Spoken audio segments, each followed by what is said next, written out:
down the top 5 video games based on movies. Yes, I will. Also, I should mention that Mataman actually asked, what are your favorite movie games? So here we go, Mataman. We actually have a whole All segment. right, let's kick it off, shall we? In number 5 position, it's Harry Lego Potter. What? Wait. Hold on. Lego Harry Potter. You know what's really funny about that? Can I just have a confession? Is that when I reviewed this for the iPad and the iOS, I actually said the exact same thing. I said it backwards because I'm kind of dyslexic. No, I think I am too, so it's okay. Don't hold it against me. Anyway, this game is fantastic. Clearly, it's based off the Harry Potter movies, and it actually follows the storylines in the movies quite closely. You guys might make the argument, well, it was a book first. Well, it doesn't cover the things in the book. It covers the things in the movie, not the book. So I'm going to go ahead and make that distinction. Now, this Lego game in particular is my favorite one, and not only because I'm a huge Harry Potter fan, but because they just really captured the essence of Hogwarts and the magical universe and how you can do tricks and the interactivity with the characters and how you can switch between the other characters. They're not just non-playable characters or your kind of blank sidekicks. You can actually play as Hermione and Ron and Hagrid and some of the other fantastic characters from the Harry Potter world. And that's why we have it in at number 5, and I absolutely love that game. Awesome. And in at number 4, we have Spider-Man 2 for the GameCube, PS2, and Xbox. And Adrian can tell us a little bit more about that. Yeah, I mean, Spider-Man 2 was such a remarkable game because it was really the first game that you actually run around and you feel like Spider-Man. Whether you're swinging around, perfect swinging mechanic, by the way, it has been unmatched in all the games following it. Or saving citizens or just beating up thugs, everything just felt natural, intuitive, it looked great. It was a really fun ride. The only bad thing is that you had excessive balloon missions. Do you know who made that one for the PS2? Developed by Treyarch. Oh, okay. Because I was wondering if you said the swinging mechanics hasn't been up to par since. I wonder if the same publisher / developer has made that. And so I was just curious because I never played it. Got it. There you go. Diego the Carp in the chat says Treyarch. Yeah. Okay. I did get it. Very nice. And in number 3, Adrian. And in number 3, we have X-Men Origins Wolverine. This is the game that I showed last time on my segment. And it's just, again, a really fun game because it makes you really feel like you're Wolverine. Whether you're,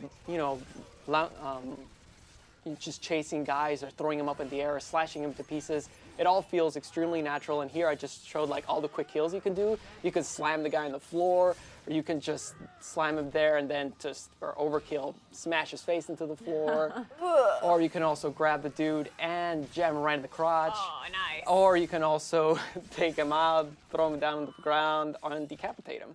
It's just great fun, and it's one of those games where they really say, you know what, we're rated mature, we're going to go for it, we're going to show decapitations, we're going to show slashes, anything goes. Yeah, it almost made our top 5 bloodiest games list. Almost. Yeah. It was by a hair, it didn't make it in. But people compared it to, or people said it was more like God of War with claws. Yes. And so yes. I got to play a little bit of it, and it was fantastic. And I know Blur Studios actually did the cutscenes for it, and Blur Studios never fails at cutscenes and cinematics. And so I had someone tell me that they spent weeks just working on Hugh Jackman's ass to make it perfect in the Wolverine game. So you're welcome, ladies and gentlemen. And Andre is going to announce our number 2 game. The bloodiest game ever next to X-Men Origins Wolverine has to be Aladdin for the Genesis. No, there's always that myth, which is cool that you have this list, that games based on movies are really bad. But I remember so many people actually owning this game. Like, this was for the next-gen consoles, Genesis as well as Super Nintendo. This was the movie franchise game that people had and played obsessively. And I remember the music. I remember Aladdin jumping around. It was really a really fun game. It's still fun to this day and hard. Yes, it's very hard. And what's interesting about the difference, and the reason why we picked the Genesis version versus the Super NES version, which some of you are maybe wondering why there was a difference, clearly the graphics were much better in the Genesis version. They actually used a special engine to try to replicate the graphics from the movie. They actually worked with the artist from Disney to try to make sure it actually looked like the movie did. And Aladdin has a sword in this game, and he doesn't have a sword in his NES game. So it kind of adds that more combative feel to it. But I distinctly remember doing the carpet ride out of the Cave of Wonders over and over again.